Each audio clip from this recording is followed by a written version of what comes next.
Howdy. This is the Fight Site, not an MMA podcast, but it's actually an interview.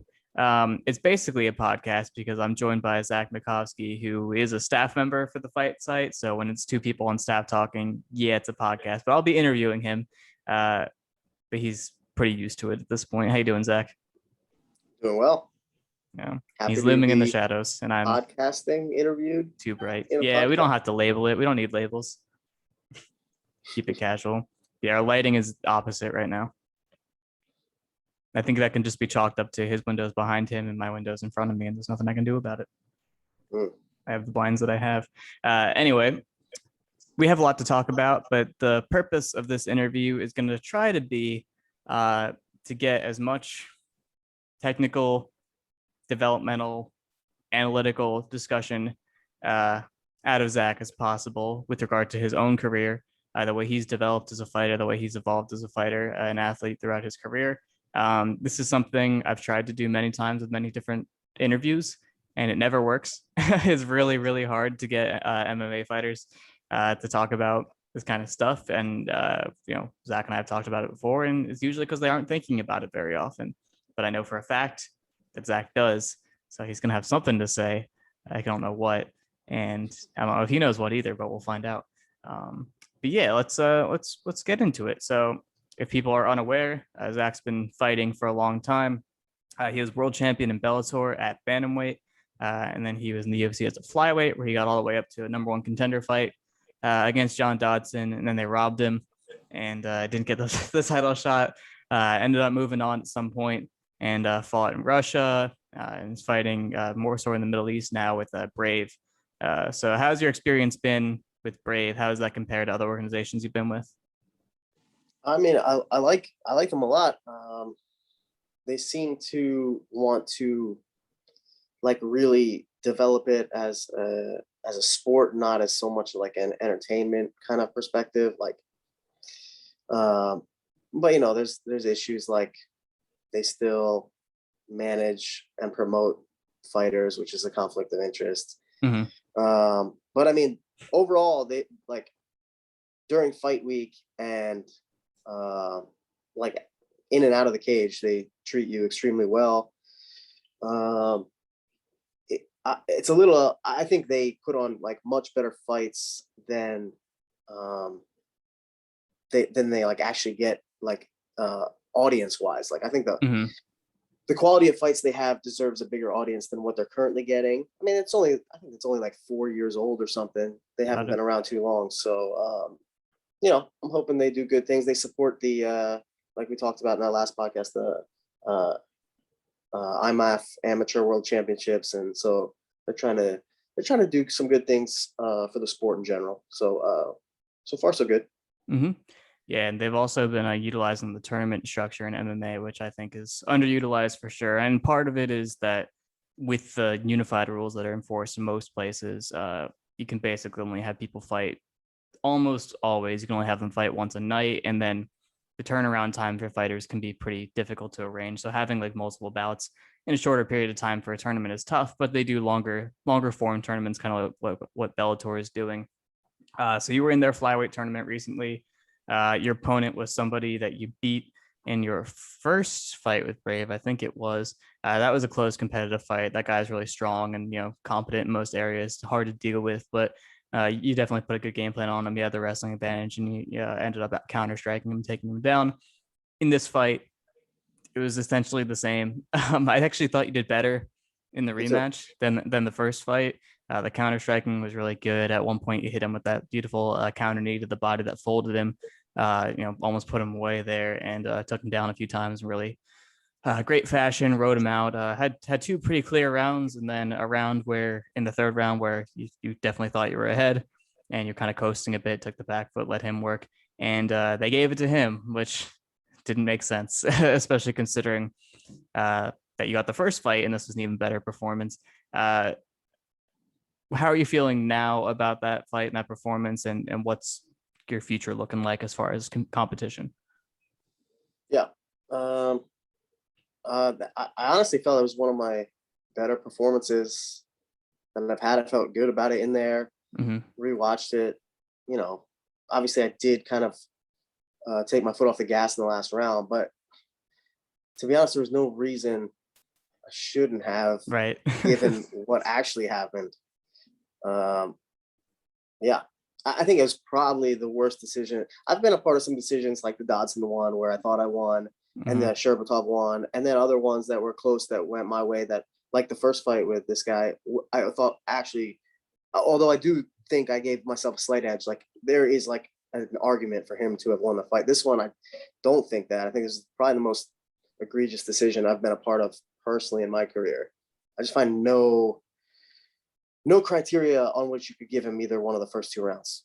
So, I'm disappointed because it was the semifinals of a tournament. I knew that was another reason I think I played it a little conservative, because I knew I was like, it was going to lead to a bigger fight for the title. So I was kind of like trying to make sure I hold on to that because I knew I had it. And I still believe I had it. I mean, so I don't know. I'm obviously disappointed in the decision, but I'm pretty happy with my performance. Yeah. I hope he goes on to win the tournament so I can, maybe get a fight in the meantime and then beat him for a third time. Yeah. That'd be good. So you're still holding out, just seeing what happens with the tournament to see like what you want to do next. Yeah, they haven't contacted me about a fight yet, but I still have 3 or 4 fights left with them on my contract. So Gotcha. That's probably where I'll be for the next several years. And due to COVID and quarantines and all the changes in the world recently, you haven't been training at a TriStar like you normally have been. You've been close to home in Pennsylvania, and you've also started coaching. So just talk to us about your current training situation and just kind of reflect on these recent coaching experiences, how you've been doing with that. Yeah. So the border has been closed for some Americans to get into Canada since September. I've been out since September, last September. So, whenever I'm in town here in Pennsylvania, visiting family and stuff, I train at the Finishers MMA and 10th Planet, Bethlehem, which is the same school. And I've been friends with the one co-owner, Zach Makovsky, since high school. We were good friends in high school. We used to hang out. So, they kind of had obviously a good jiu-jitsu program, and they had a kickboxing program, but like the one lane they were missing was like someone to put it together and incorporate wrestling and striking to takedowns and kind of meld the arts together. And I was like, that's like exactly where I should fit in. So I was like, I'm stuck here. And I kind of proposed like starting to develop an MMA program with them, and they were on board right away. So it's still pretty young. I think I've only been running this program for maybe like 2 months now. But it's going pretty well. I'm enjoying teaching a lot. Have some fighters traveling from around the area to come train with me. So that's great. And yeah, just slowly building the team, and we'll have some guys and girls coming out with fights soon. So I'm happy teaching. I am enjoying it a lot. That's in Bethlehem? Yes, Bethlehem, Pennsylvania. All right, so if you're in the Northeast Pennsylvania, anywhere near there, you should definitely drop by and visit Zach and go train and pick his brain, because he's got a lot of knowledge to offer, and that's kind of what this is going to be about, is some of the knowledge he has to offer. We're going to try not to get too super detailed of like actual technique, because that's a whole different discussion you can go on all day, and it's actually not that helpful sometimes to just talk about those things. But we're going to talk more about development, ideas, and kind of self-awareness, with the case study of Zach's career essentially, and we'll see how specific we end up getting. But I plan on learning something no matter what, and I've always wanted to know stuff like this. And with Zach, the best part is we can do it with 2 sports, because he's had a whole lifetime of wrestling before the MMA career. So I'm excited. So let's get into it. I believe you said you started wrestling when you were a little kid, which is actually very common with people who ended up at the Division I level. So I'm sure, when you first start wrestling, when you're a child, you're not self-aware of your development. You're learning what's being taught, and you're going where you think would be good to go. And you're just doing kind of what your coaches tell you, what your parents want if they're involved. But, at the point where there started to be a more clear, style for you or influences, what kind of ideas, or who specifically, like coaches or teammates or mentors, influenced you to start to develop a certain style and skill set? Yeah, I mean, it was such a different time too. Like, I really didn't get to see like much wrestling outside of like when I was actually physically at events. Like, Hmm. there wasn't access to like flow wrestling or any of these events where you can, or even like YouTube didn't exist, so like you can't like find wrestling matches and footage of like people to follow. So like really, like my whole youth career, obviously I was young, so I wasn't really thinking about, you know, how am I going to develop as a wrestler. You know, Yeah. you're just showing up to practice, learning the techniques. Essentially, your style is developing through what you learn from your coaches and what is working for you in the room, basically through trial and error. So it's a somewhat random kind of development. Um, if I would steal techniques like from people outside of my coaches, it was from other local wrestlers who were succeeding that I would be able to, you know, see them in person at tournaments or dual meets or whatever. You know, so there was like, I mean, the rest. I'm from Lehigh Valley, which is one of the best, if not the best, like area in the country for like, high school and youth wrestling. It's amazing area. So we had a lot of like really good people that went really far. So I would get to see some like very talented people. And I remember like people like, I don't know if this name will ring a bell, but Jeff Eckloff, who was multiple time PA state champ, I believe, 2 or 3, and then went on to wrestle for Oklahoma. Hmm. I'm not sure if you're all American or not. You know, the one thing I did notice, this is a little sidebar, is that a lot of the guys who got pushed really hard early and were like super successful kind of burnt out a little bit more in college when they were on their own. You know, their parents push them really hard Yeah. when they're under the roof. I've seen that like at Drexel with some of the best recruits we had while I was there kind of just were not that they lost their skill. They were just less interested in wrestling because it had been pushed on them so hard. And Yeah. I was kind of the opposite. Like I didn't take it very seriously. It was something I liked, but I wasn't like, my parents didn't push me like that. I went to like a Talon Wrestling Club, which was like this amazing club where all these amazing wrestlers from the area would come. This is off season. But like when I was in high school, I was supposed to go and I would just like skip and go hang out with my friends and do stuff like that. And so I really didn't take wrestling very seriously until maybe very late in high school, and then college is when I was like, oh, I actually like really want to try to be good, Hmm. not just like accept like wherever I was is where I was, is kind of how I had it. So like my influences were local guys Yeah. initially, so it was really hard because we didn't have, I feel like it's very different now. Like there's so much access to like the best people wrestling all the time. Like you can get the information is allowing people to develop way quicker. Hmm. So I think it's a huge advantage now. Like I think that's why you see like in jiu-jitsu, like some of these like all sports being dominated by like 17-year-olds and Kids. 20-year-olds and stuff. It's kind of crazy.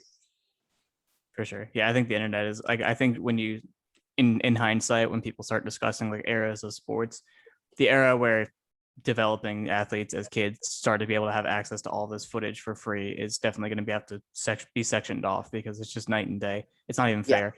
Yeah. Like like if I wanted to learn a technique or something, I'm learning from like a magazine where there's like still Uh-huh. picture frames of the move, or like a book where it's the same thing. So it's like obviously way harder to like gain a deep insight from these little still framed images. It's people these days have no idea how much Mhm. different it was. It's pretty funny. For sure. So I'm sure just naturally there were moves or a style that you gravitated towards just based on what you were good at. So kind of where were you at? What was the overall image of your style and your approach at the end of high school? And then what changed through college? What were some of the big developments and why? Um, so in college is when I like started to like my first 3 weeks of college, basically kind of like I didn't know people trained this hard, basically. And I don't think Drexel's like an especially like more hardworking than other schools, but like I couldn't walk for the first 3 weeks of college because we were practicing like incredibly hard. I would get enough adrenaline to like make it through practice. But I was like, I couldn't believe people trained like this. I didn't know about it before. I was like, I would lift and do wrestle hard in practice, and we do our sprints after practice and stuff. But that was it. Like I didn't do much outside of practice besides lifting or studying wrestling. And now I'm thrown into like so I wasn't especially good in high school either. Like I'm from a very tough area, but I was like, relatively mediocre. I was above average, but not like, I'd never even qualified for states in PA. So, Gotcha. So I wasn't like anything special, and just people knew that I was decent. So I got a teammate told the coach, and they invited me to walk on and try out basically. And it was kind of really eye opening from just like how much harder these people are working than I was working previously. And then I'm also now working with, our assistant coach was Joe Melchiori, who was a 3-time New Jersey state champion, over 100 pins in high school, 4-time Division I All-American, 2 years under Gable at Iowa, world team member. I had never seen someone at that level before. And like his technique just looked way different. So, but he had a unique style too. So I couldn't take everything, but like he shaped a lot of how I think about wrestling now. And then, so he had competed against John Smith. He one of his NCAA finals losses was to John Smith.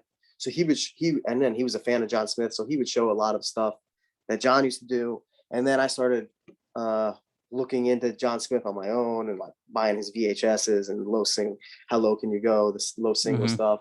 And then Cale Sanderson was like, I think my freshman year is when he won his 4th NCAA title. So I was like, started following him and watching all his matches. So I like started to develop low single and ankle pick game that was pretty good, even though my body type wasn't especially suited for ankle picks, but I was very good with them.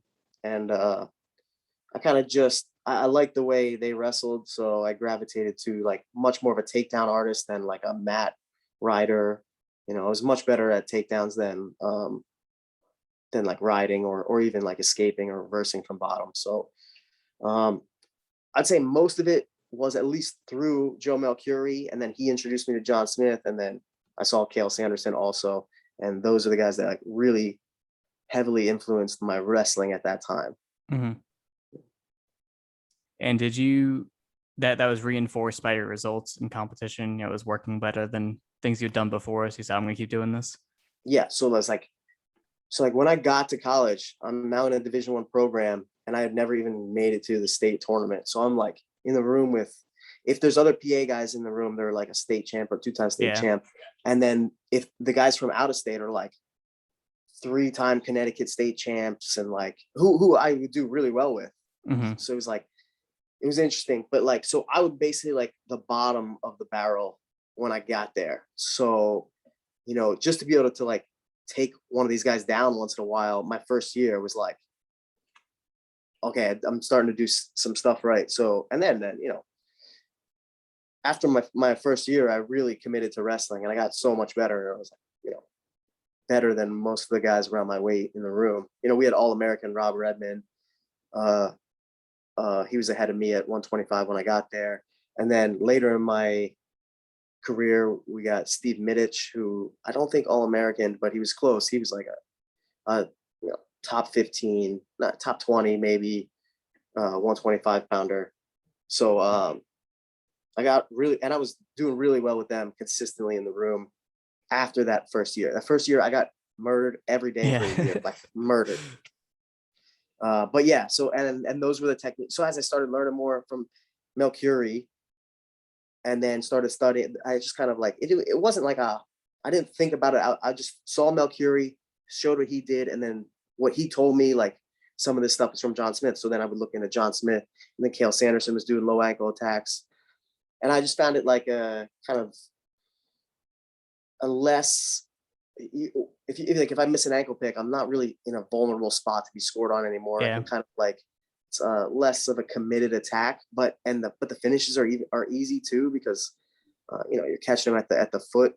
So I just kind of gravitated to that style, and I was having success in the room, and that's kind of how it worked. But it wasn't like I thought out ahead of time, like, what do I want my style to be? It was just kind of how it unfolded, which I think is really how basically not 100%, but extremely high percentage of people and how they develop. Yeah.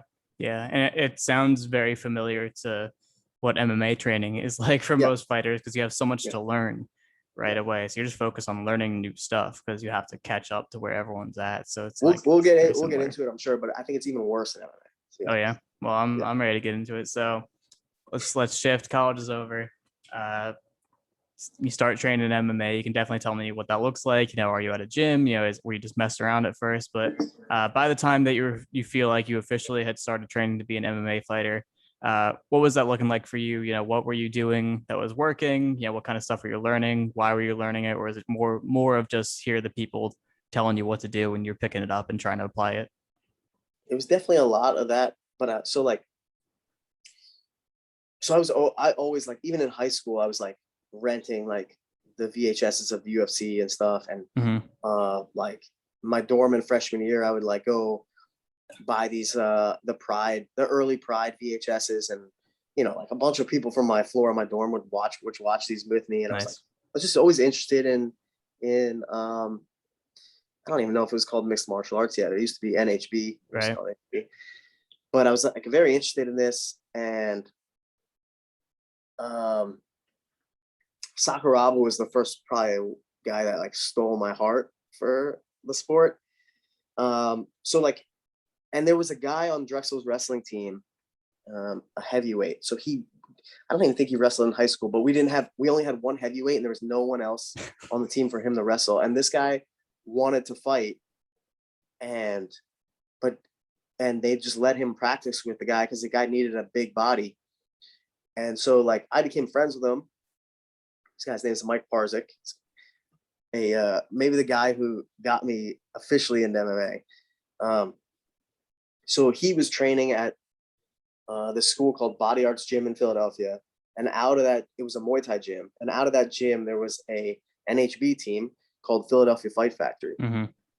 So after wrestling season ended my freshman year, he took me to the gym, and we were just basically doing no-gi grappling. Like he started in Sambo, and then no like official jiu-jitsu rank or lineage or anything like that. So he's essentially teaching himself grappling for the most part. And he was fighting in fights, shoot fights with open hands and, you know, bare knuckle, closed fist, and like no rules, whatever. They were doing that all when I just kind of came with that heavyweight there. So I did it for like, you know, once or twice a week. I was learning some submissions. I was trying to jump on kimuras everywhere because I was watching Sakuraba. So I was just and I'm like taking people down, but right into triangles over and over and over. I can't believe I got triangled so many times, it was ridiculous. So so I just started kind of training in the off season.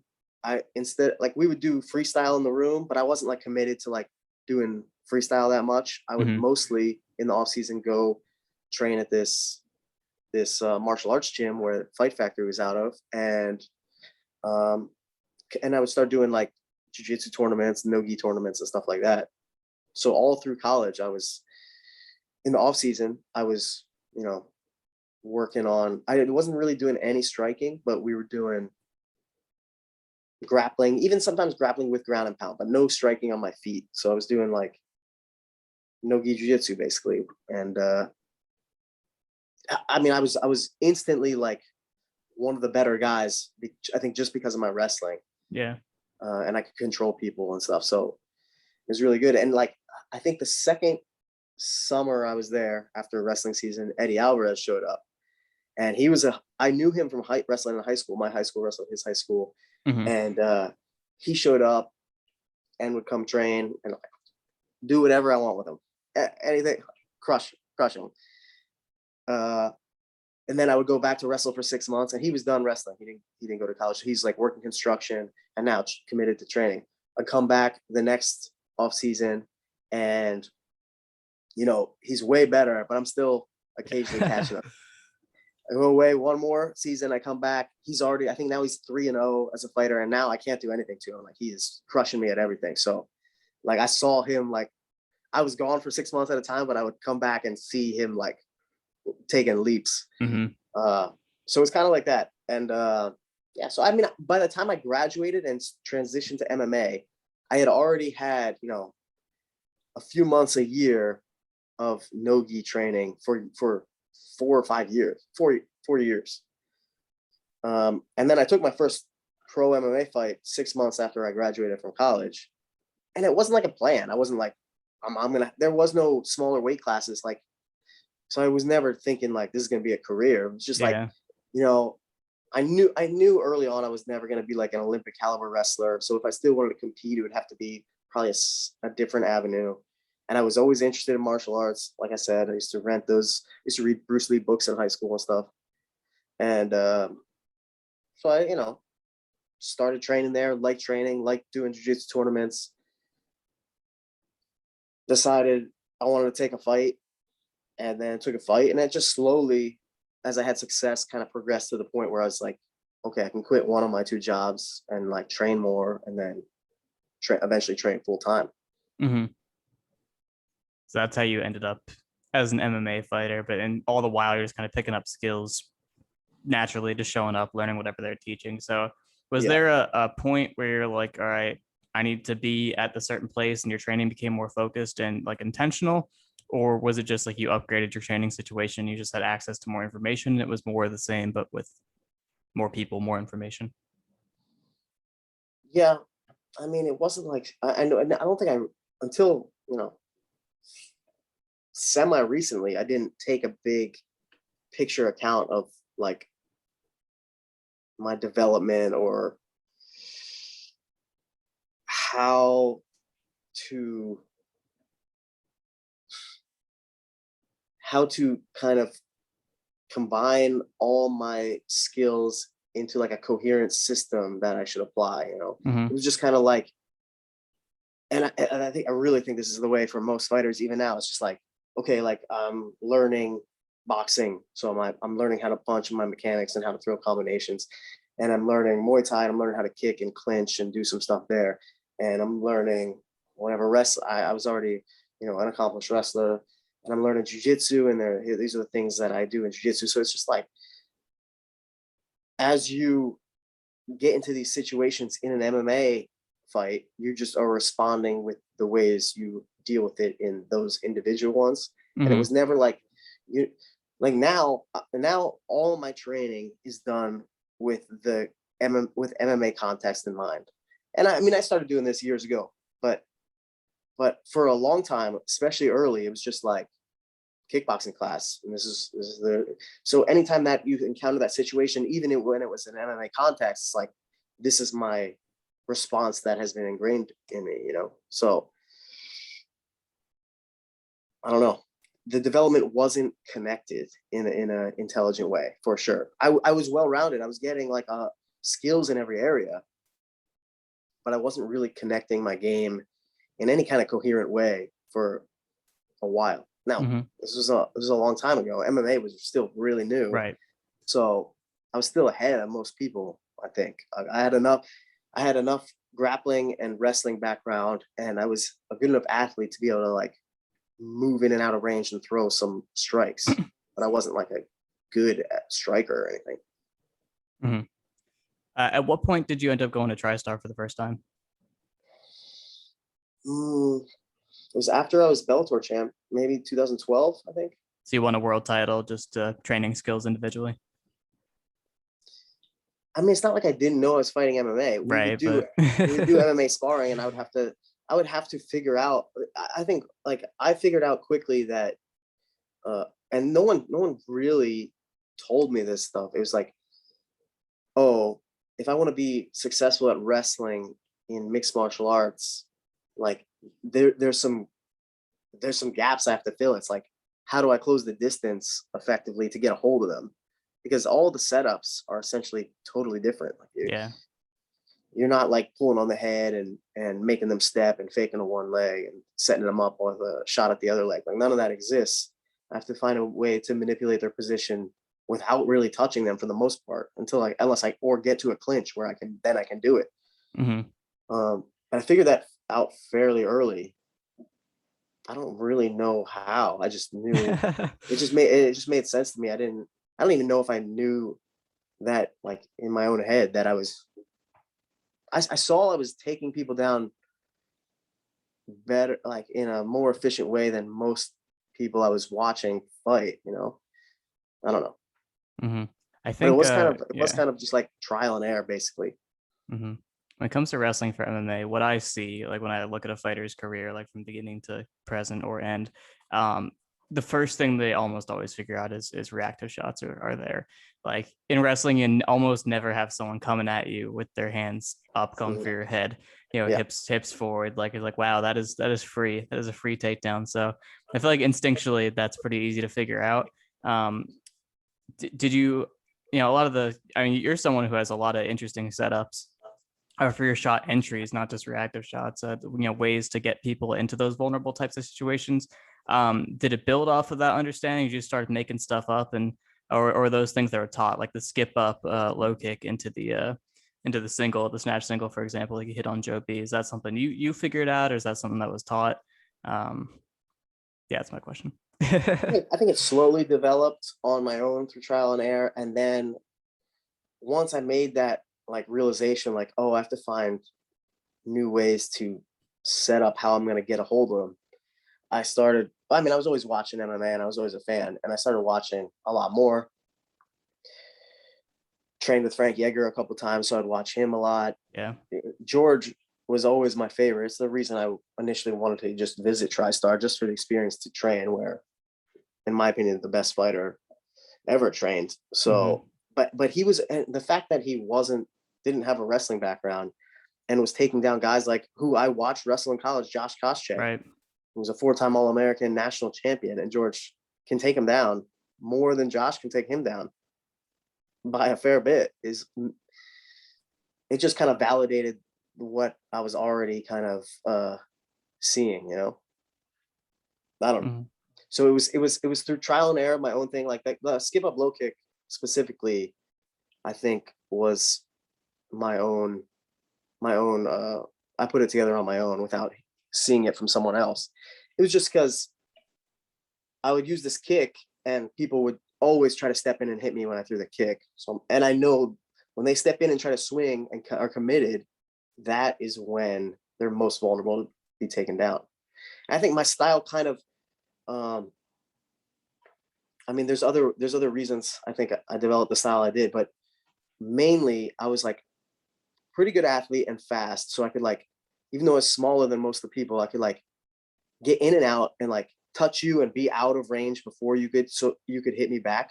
So Mm-hmm. people would like start chasing me and reaching to catch me, and that made them like very exposed for easy takedowns.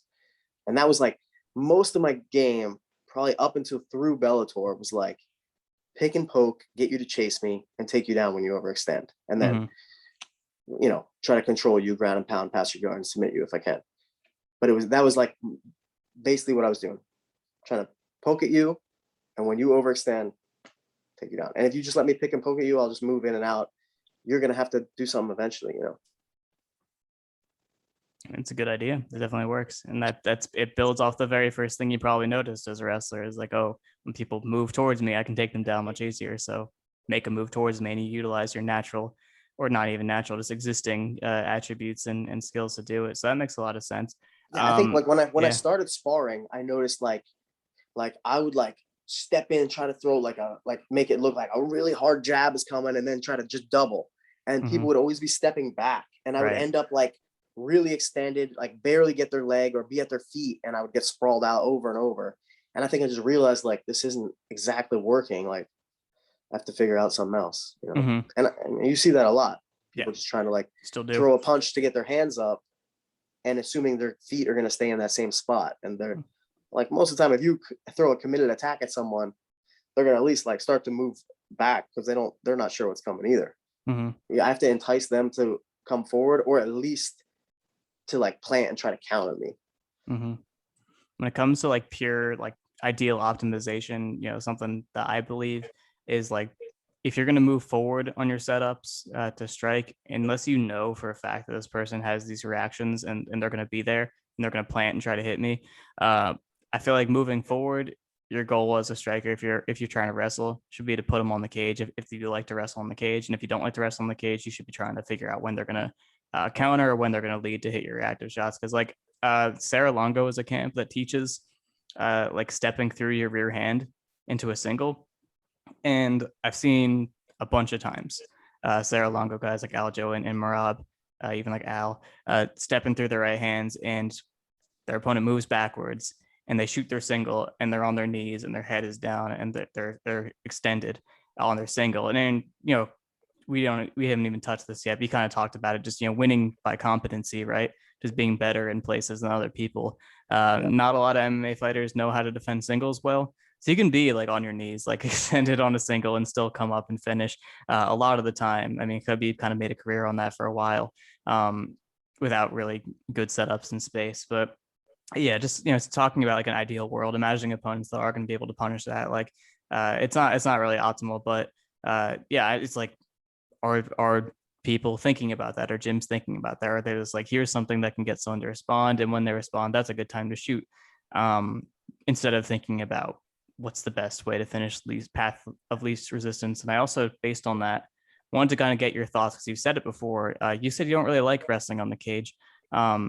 Just tell me your thoughts about that as a skill set overall, and then why you don't really take to it. Okay. Before I go to that, yeah. So I was like we talked about when I was wrestling. I was like a low single ankle pick guy for the most part. Yeah. So it was really hard to make that work in MMA, and I did take my first opponent in MMA down with a low single. Yeah. But I did it once, but I wouldn't do it again in the same fight, because I knew like the level change is just too drastic. It's like more of a telegraph thing. But I did it once to surprise him, got him down. But like so like this was developing as I was fighting, not like I didn't like figure all this out before I ever took a fight. It was like through my first, I don't know, 5 or 6 fights basically. And another thing about like stepping through with like the Sarah Longo guys, you're saying like stepping through to shoot. You mean like shifting essentially to a shot? Yeah. So I think another thing is like I was very lucky in that I was a right leg lead in wrestling my whole career, and I'm also like actually left-handed. So when people told me to box, like I don't know, I'm not even thinking about MMA context yet. People are like, I show up to a boxing lesson, and they're like, "What are you, left-handed or right-handed?" Okay, so you stand right leg lead, and your left hand is your power hand, and your jab, and you stand up. And it just happened to work out that I was a right leg lead in wrestling, but also left-handed, so it didn't have to switch. And I think that might be a reason why people step through to shoot a lot. Like Johnny Hendricks had to do this. He's southpaw, but he was a left leg lead in wrestling, you know, so he has to like. And he was never great at taking people down in MMA. No. You know, so because I think he had to step through a lot, because it's just hard to get used to leading with the other leg if you haven't done it your whole life, you know. I have that problem. So I did have a lucky. And Eddie Alvarez had that problem because he was a right leg lead, but he's also orthodox. So he had to shift a lot, and he eventually, I think he just learned how to shoot with a left leg lead for the most part, but it took a while. So I think that was a huge advantage I had too. As far as like wrestling on the cage, so I feel like there's different. I didn't like initially just be like, no, this is bad. I don't like it. I just figured out, it just like the more I did it, seemed like very difficult. I felt like I always had to use a lot of energy to hold people there and to get them down. And then it was really hard to advance to something like a dominant position or a place that I could do damage from. And they would always kind of just get back up, or I'd be like stuck holding their legs and I can't advance because as soon as I move off their legs, they're getting back up. And so I always felt it was kind of a waste of energy. And I've since been trying to like find ways around it and figure out exactly how I do like to work on the cage. I'm not against it. Like you were going to have to sometimes, but I'm also not the same kind. So there's like different kinds of people that have different attributes. Like Khabib, Askren, guys, Jake Shields are like guys like they want to get a hold of you and never let you go, and they're okay with like chaining different wrestling attacks together, and then getting you down, you get up, mat returning you, and just like riding you out, Gillespie, the whole round. Whereas like I feel like I would get really fatigued trying to do that. Even when I wrestled, I was a takedown guy. I would ride a little bit and try to like get little tilts and stuff, but as soon as you're like really fighting to get out, I just cut you and take you down again for the most part. And I think not everyone's built to be the grindy type of wrestler. Like Chad Mendes is much more like super clean, explosive takedown. Yeah. And he's not gonna like try to ride you out. Like he's gonna release you and like try to land some shots as you're escaping. So I didn't specifically think of Chad Mendes that. I just knew that I felt like I was using too much energy for not much gain when I was wrestling against the cage. So I just that's kind of, it was just harder to keep people down. I felt like if I take you down an open space, I have a good chance to keep you there, or at least make you like expose your back with hooks when you get up. Where on the cage, like you don't have to do that. Of course, there's exceptions. Like people are different than me and have obviously different skill sets. Like could be obviously unbelievable at it. I wish I could do that stuff, but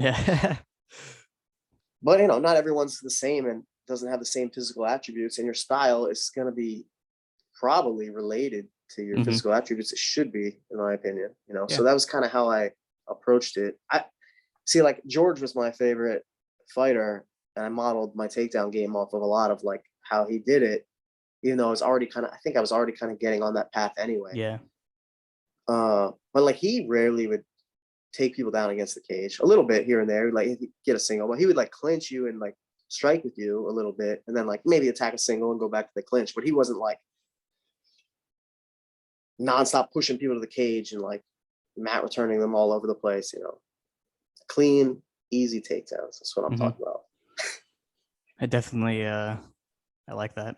I like that approach. Yeah. But there's like I said, there's not like one isn't better than the other. It depends on who you're fighting, their skills, how it matches up with yours, and your physical attributes. And so I don't know. It's different for everyone. Yeah. And honestly, I just, reflecting on what you've said so far for everything is just, you're an observant person, you know yourself pretty well. You're a smart guy.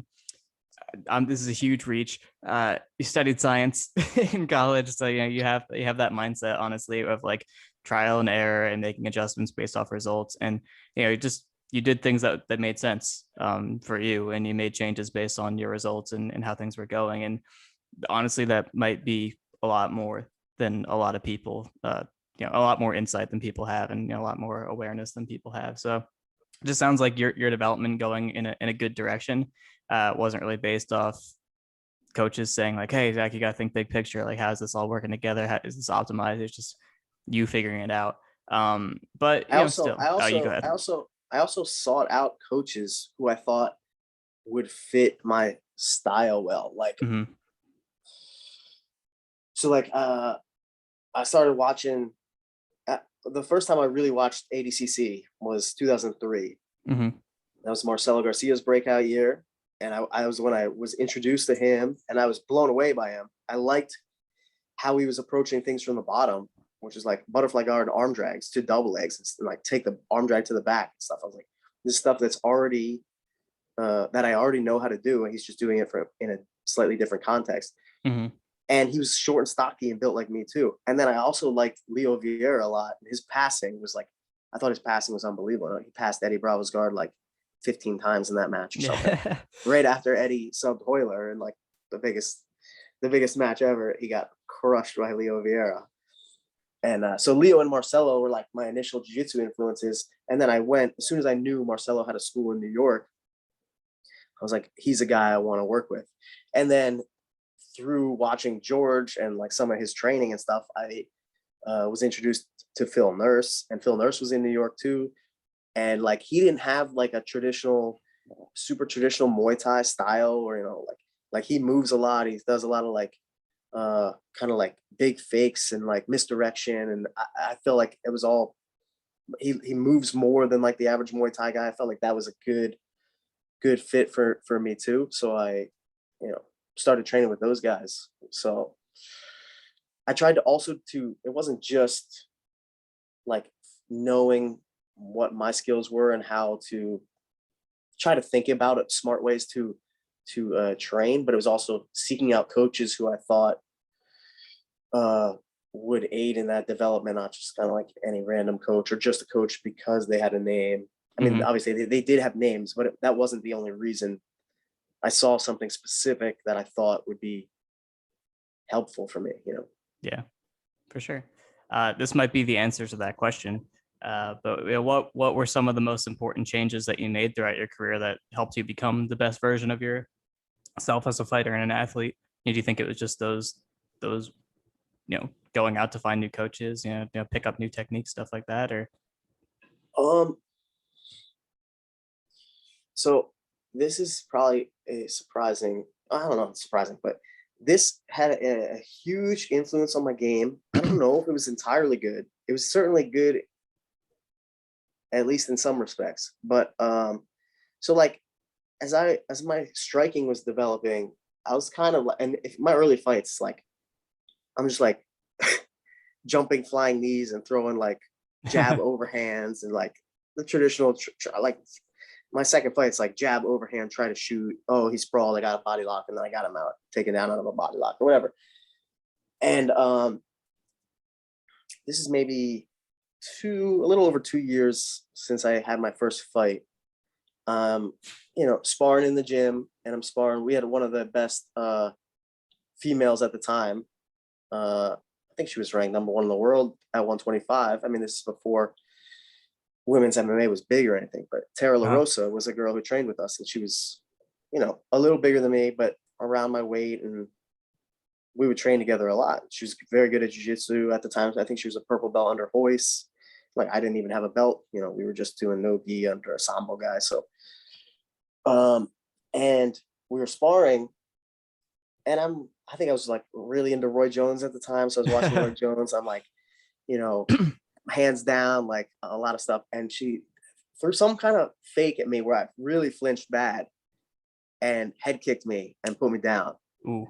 So like, this is really outside of the Yoni fight where he like hit me with a shot and I had a flash and my knee touched the ground for like half a second. This is the only time I've ever been dropped from a headshot. And it was Tara LaRosa.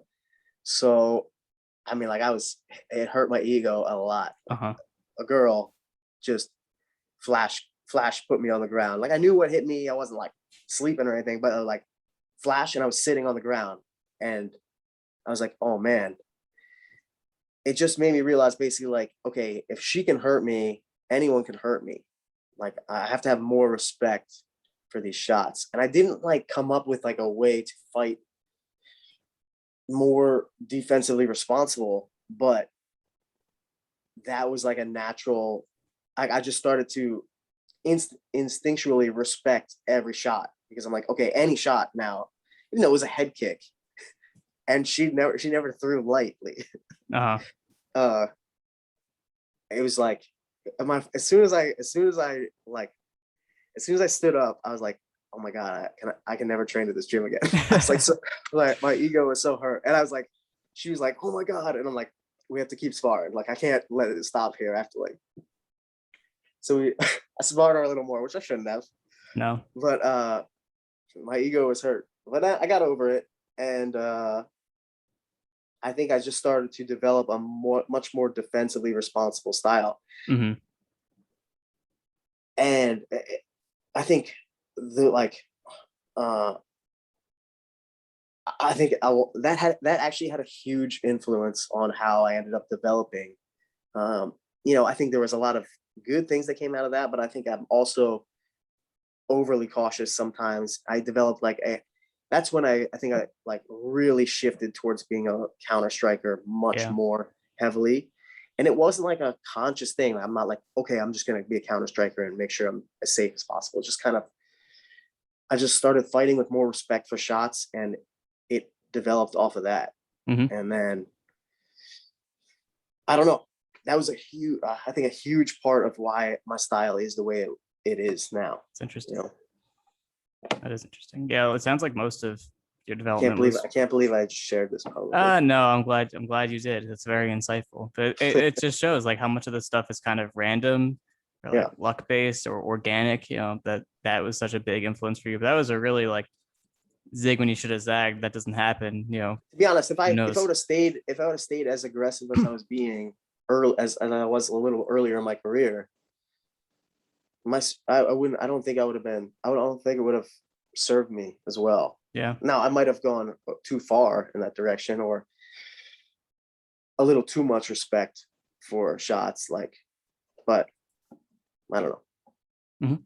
Would you say that most of those moments that shaped your development were more in practice, in training, than they were in fights? Yeah. Just because it's so much more time. There's so much more. There's so much more moments to learn from. Mm-hmm. Even though the ones on the stage are the ones that count. Right. Like you learn the things I learned from like losing in a fight was like how to mentally handle a loss. Because my first loss in MMA, I did not handle it well. Mm-hmm. I wasn't like, the relationship I was in at that time was like affected from it. I was like, I don't know. I wasn't adequately prepared to mentally handle a loss. To be honest, I blame a lot of this on American wrestling. Yeah. And just the way, it's like you hear the Brands brothers, winning is life, losing is death. And like this is like, you never lose. Like, it's just like losing is shameful. And this kind of thing that happens to people. I don't know. That was where I had that, and that was my first loss in MMA. So I was like, I was not equipped to mentally handle a loss where I don't get to, like, in wrestling, you get to at least reset the next season. Like, you're back to 0-0 for the season, In MMA, like, your record is permanent. So the things I learned from the fight were much more like how to be a good competitor, how to appropriately value your performance and what to take from it and what not to take from it. Mm-hmm. And it took time. I mean, I wish I could have handled it better back then, but live and learn. Yeah, I mean, my last question for this section before we move on to the final section was going to be like, what advice would you give your past self and why? But it kind of sounds like everything that happened to you needed to happen to get to the best version. Like, it was all just those learning experiences. But let's say you had right when you started training at the Fight Factory, you had like 10 minutes to talk to your past self and give some key advice. Is there anything you would change? I would tell myself some of the mental things, not to worry so much over the result. Like, there's more important things than numbers next to your name and your record. Like, mm-hmm. the development of skills is what you're here for, and that's the most important thing. I would have also tried to, like we talked about before, try to probably convince myself just to be more thoughtful in how I'm approaching training. Mm-hmm. If I could have done it earlier, it would have been better. But you're not in a position to do any of that. You don't know. If I knew it, I would have done it. I just didn't know at the right moment. Mm-hmm. But that's how everything is. Yeah. So I mean, I guess eventually you figured out all the things that really were best for you, but you just wish you had them sooner. Sometimes you gotta learn the hard way. Yeah, no, that makes sense. I mean, so often in MMA, like, you have people like, for one example, like having terrible weight cuts their entire career, and then it's like, okay, now that my body is shutting down on me, I got to diet correctly and do it right, and they're doing it right in their later 30s for the first time. Or like the number one adaptation in MMA is older fighters becoming counter punchers and becoming more defensively responsible because, like, oh, I'm older now and I can't take as many shots. I need to do this. But there's all things like 90% of the time, the fighters that end up doing those things, like, they become the best versions of themselves when they do that and then become more thoughtful. It's just like, if you did that sooner, you would have been better. But having failure was what led them to make those changes in the first place. It's hard to convince people to do that. Yeah. So that's like those regretful moments of like, if back then I knew this. It's like, yeah, it's just I mean, I don't like to think about it like that because it's like saying if I was a different person back then, I would have done something different. I would have been different. Of course, Yeah. of course. You know, That's funny. Yeah, it's interesting, but like you said, watching MMA, learning from other people, and you can kind of take someone else's mistake and make it your lesson. I feel like that could be one way to circumvent the natural journey that everyone has to go through. certainly. You know what I'm I mean? trying the guys I'm teaching, I'm trying to impart as much of this experience as I can on them so they can get better quicker. Mm-hmm. So it's one of my questions, but we'll get back to it. So final things. We had a whole podcast where we talked about strength and conditioning, but gonna do it again. So your physical longevity, especially for this weight class for 125 and 135, that's a weight class that's like really speed dependent, really cardio dependent, and like when people fall off a little bit physically, it's a big difference because you have to keep up with like some of the this athletic style that doesn't age super well. There's someone whose athletic style has aged really well. Like in your last fight, you're hitting lat drops off of like singles, and like you look like a really physical, athletic fighter still. And I think my theory is it's genetics because you also look pretty young in the face. You don't look your age, I don't think. Look great, by the way, Zach. But that's my personal theory. But do you think there's anything that you do differently than other people that you can attribute your physical longevity to? I mean, I think it's a combination of things. I think obviously genetics will play a part. I was a strength and conditioning coach, and I was always into like working out, even when it wasn't about wrestling or fighting. Like I got into lifting a lot when I was in high school. I think just like keeping your body healthy and well balanced and strong in different areas is important. And then I think as far as fighting goes, the main thing is like I've never not been training. Like Mm-hmm.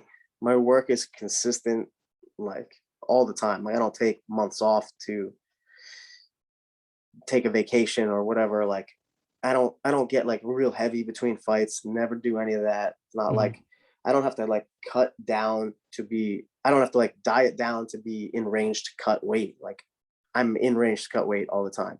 Like a pound or two, and maybe like clean up my diet a little bit. Mm-hmm. I probably lose like a pound or two before I will do a water cut. So like I think it's just about staying consistent and like this. Like I mean, I took a lot away from how George approached it, and George was like the guy who I learned a lot of this stuff from, especially when I got to be around him and see it in person. But even like before that, when he like his interviews and stuff, like I'm not a fighter, I'm a martial artist. This isn't about my one fight. This is my life. This is a lifestyle that I live, and Mm-hmm. because I love to do it and I love to learn and develop. So it's like even the other jobs I got before I was fighting helped lead me to be this person. Like I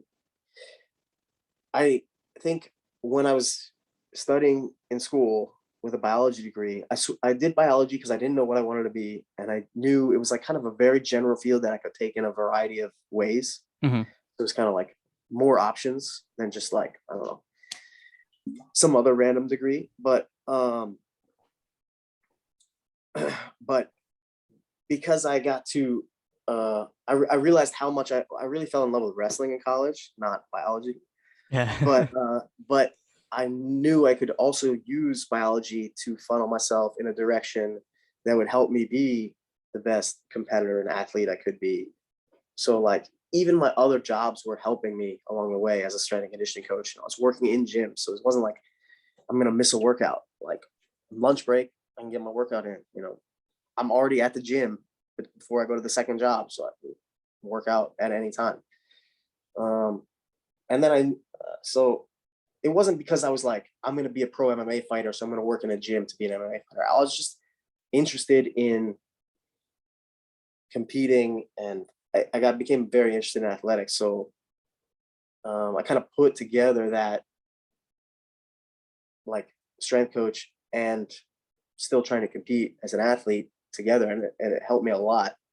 So I didn't have to like go to an office for 8 hours a day and then go make it to the gym. I was in gyms Mm-hmm. all day. I think that helped a lot too. Yeah. But yeah, I think it's just about really being consistent and making it not like, okay, now it's time to get in shape for my fight. It's like I'm working all the time. Mm-hmm. What kind of things, you don't have to go on for a long time, but what kind of things do you think contribute to like when a fighter like falls off hard, like maybe before you'd expect their athletic prime to end? Like my thoughts are like weight cutting can be a big reason for it. It's like a lot of bad weight cuts. Maybe, like you said, like not like having an off season, not training as much or not dieting as much and then trying to get back into things. I feel like that's when injuries can occur a lot of the time. Whereas, hard sparring, like things that we already know can be damaging and detrimental. Do you see that happening? And do you think that's responsible for it most of the time? Or are there other factors at play that we don't see as much? I think those are the main ones. I mean, yeah, like you shouldn't have to lose weight to cut weight Yeah. for your fight. And I mean, I would probably put more of an emphasis on like too much hard, dumb training. Maybe not always dumb, but too much of it. Like people just like to going live is the most fun part of practice. Yeah. People don't like tedious drilling over and over, and it's just not as appealing to them. So they do it less, or they come train less if it's like that, and they do more hard training because that is more fun, to be fair.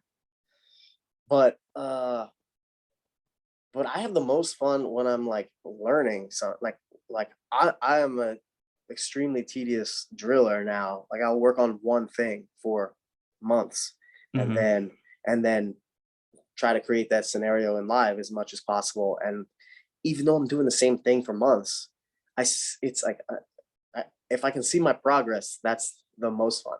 Yeah.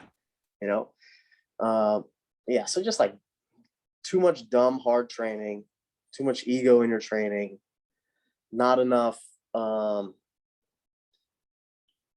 I think a lot of times fighters try to like take care of their bodies too late. It's like they don't do anything like proactive to like keep their mobility or deal with like little injuries come up, but they don't.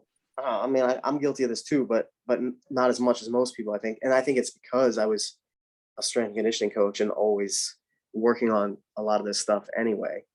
Not that I couldn't have done it more. I definitely should, especially from my hip. I should have done it more earlier. But yeah, it's just like stuff like that, I think. And I think people's like, as far as like people who fall off like with their chin. I mean, I don't know. This is all I'm just guessing here, but like I think their ego just like won't let them handle that they need to take time off. Like they might not be able to take a punch anymore. And so they're like, I got knocked out, but it was a fluke. And I'll just like, I'm back into sparring immediately. That happens a surprising amount too. People get knocked out and they're back in sparring next week. I'm like, what are you doing? Stop it. Yeah, that seems not ideal. See, they probably didn't get dropped by a girl early in their life. So they didn't get, I got the respect handed to me like that. So I don't know. I feel like that could happen to other people and they wouldn't take the same lesson from it that you did. But we'll get there. Like, so they have to. You have to, or you have to be in denial. It's one or the other. Well, a lot of fighters are definitely in denial. So yeah, for sure.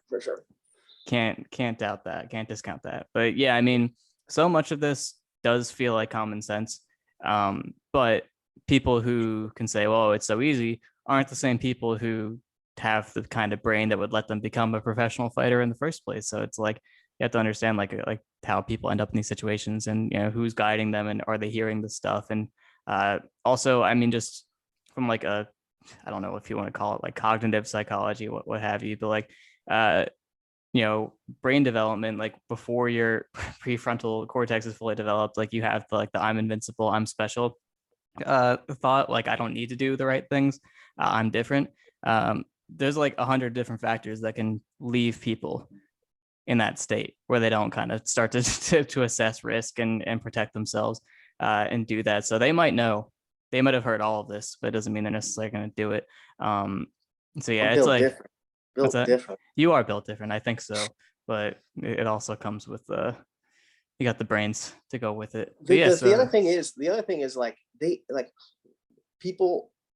This is one of the main insights I took from becoming friends with you guys is like people always criticize the analysts because they're not the ones in there, right, and they're saying what happened, what should have happened, whatever. This guy making the same kind of mistake over and over, and you know people criticize you guys because you're not the one in there doing it, but it's a super valuable perspective. It's helped me a lot, to be honest. It's because I explained this, I think, on other podcasts maybe, but it's like you guys have a different perspective than the fighters who are in there. The fighters who are in there are in this like narrowly focused daily grind, and we a lot of times lose track of the big picture and how all these things fit together. That's why things that do seem like common sense maybe escape them, because they're in there every day working on these like finer details of things. The focus narrows and they lose track of the big picture. And you guys have a big picture, but you don't have the other view either, yeah. which is fine. You're not, obviously you can't have the other view. So we have you for. Yeah, but to like dismiss it because you don't have the narrow view is they're a lot of them are missing your perspective. And I think they obviously can both learn a lot from each other. So I think it's like a valuable perspective to have, not one to be criticized. Although you guys can be mean sometimes. Not you. You're Yeah, nice. I try You're a not to. gentleman. I don't want to piss off fighters. That's like the wrong person to have mad at you. Except about other subjects. We can be mad about that. But yeah, this is a really natural transition from everything we talked about. And you talked about it a little bit already, like how you impart some of these lessons on the people you're coaching now. And I know that it's relatively early in the game for you as a coach. But what kind of things do you do to foster that kind of thinking, like analytical thinking, big picture thinking? Is it just making sure they get the advice, or is there anything special going on, or is it just literally telling them like make sure you do these things? It's smart to do this. I mean, it's a lot of it is basic stuff. I am trying to, when I'm teaching specific things, I'm like, okay, I make sure they know the things that I show are things that has worked for me, but I'm different than a lot of you, so this might not be the best route for everyone. So I always try to teach like a principle and concept along with how I apply it. And I try to explain that when I'm showing it. I don't just like show the move and hope they get the concept or whatever. I'm like, here's like the main principle of what's making this work. Here's how I'm going to apply it. This is what has worked for me. This is what I like. If you can maintain the principle, apply it in any way you want. Like it should also work. You can be as creative as you want applying it. So I try to make sure they know like the things that I'm showing aren't going to be the best techniques for all of them to use in that circumstance. But obviously I'm not going to show things most of the time that I'm not good or comfortable with or don't have a good understanding of, because I don't do them that often. Right. The other main thing I do, and this is probably at least somewhat attributed to being friends with you guys, is that, and these guys this is early in their career. I have guys who have a bunch of amateur fights, maybe 2 people that have pro fights, and the rest are just aspiring fighters who haven't had fights yet. So, but I give them in the beginning of class, they stretch out and warm up on their own. And then I give them a couple rounds in the beginning to drill anything they want to drill. And, I try to explain to them, like, I don't want you guys to just show up and be like, oh, what am I working today? I don't know. I want you to put some thought into it and have some responsibility and direction over your own training. Like, okay, what kind of fighter do I want to be? What kind of skills do I need to be that fighter? What kind of drills can I work on to develop those skills? Let me do that at the time, because you don't know what I'm going to teach. Like I said earlier, if you just show up to class, you can take whatever techniques your teachers show, and then your style is just like an amalgamation of what you have seen specifically from your coaches and what works through trial and error in live training. Mm-hmm. Instead of having like some responsibility and direction over your own development, which I want them to learn way earlier than I did. So I give them in the beginning of class, they get at least 2 rounds to work on technique that they want to work on.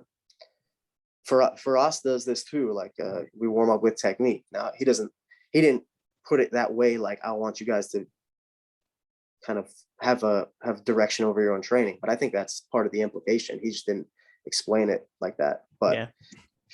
But I think that's an important thing so that they can figure out how these things are going to fit into their game and their style or whatever.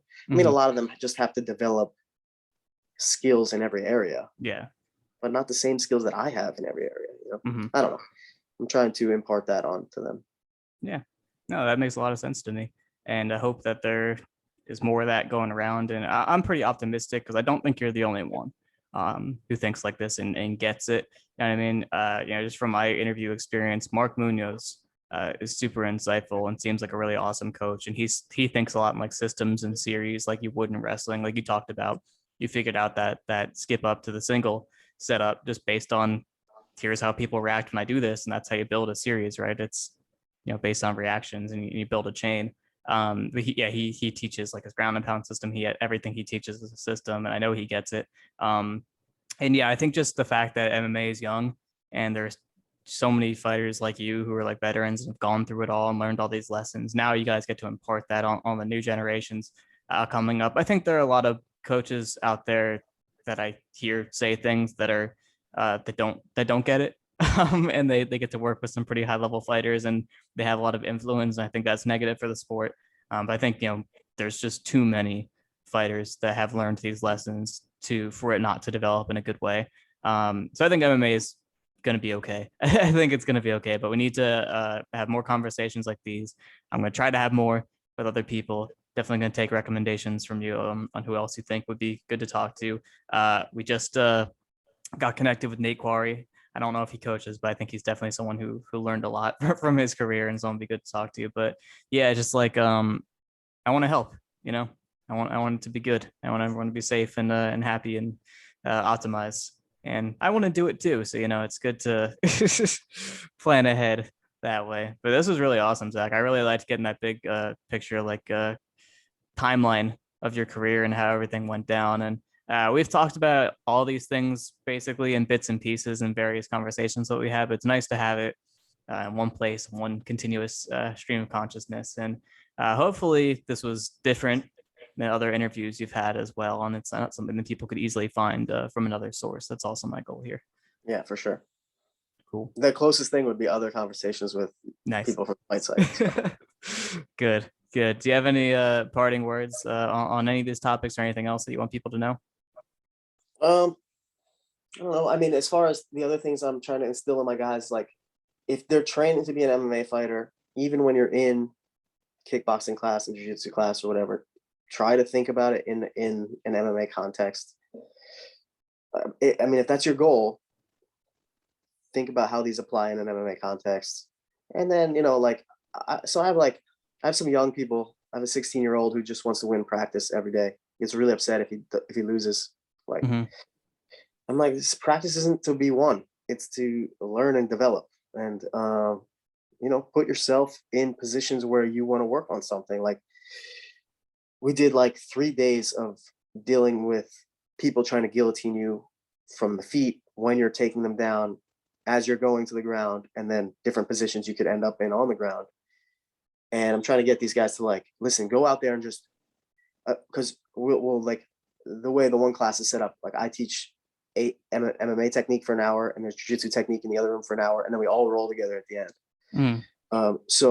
I'm like, go walk at someone with your head out and let them grab your head and like put yourself in these positions to work on them live, because you just drill them for a little bit in class. Like, it's not going to be like, I got it. You need to do these over and over. And if anything I just taught is going to be reinforced, you're going to have to apply it and realize it in the moment. So I'm trying to get these guys to like, just be like, let them take your head for whatever, for this for dealing with the guillotine, like over and over. And yeah, you're not good at these yet. You're gonna get tapped a lot. Like, but don't worry, you're not trying to win practice. You're trying to get better at defending the guillotine, you know. But a lot of them don't want to do that. So I had to force them to do guillotine situations. Nice. That's a pretty important one. It's like the key transition, right? so many people are like, you know, like I want to grapple with these. I want to take people down, but I'm just like, I'm scared to leave my neck out. People are going to guillotine me. I'm like, no, guillotines are free takedowns. Yeah. But then someone else in your group is going to get really good at denying the defense and still pulling off guillotines on everybody. Good. It's going to be an arms race. Everyone. Yeah, it's gonna help. But that's in training. That's what you want. George teaches a MMA grappling class at TriStar, and he would always be like, everyone's, you know, thanks him, like, George, like, you taking your time to like come teach the like young pros and the other pros, like, are amazing. And he's always like, I'm not doing this for you guys. This is a selfish thing. I'm here to make you better, so then you in turn make me better. And he always puts that spin on it. George is the man. He's cool. He should do an interview at the fight site. I think that he might be a big fish. Yeah.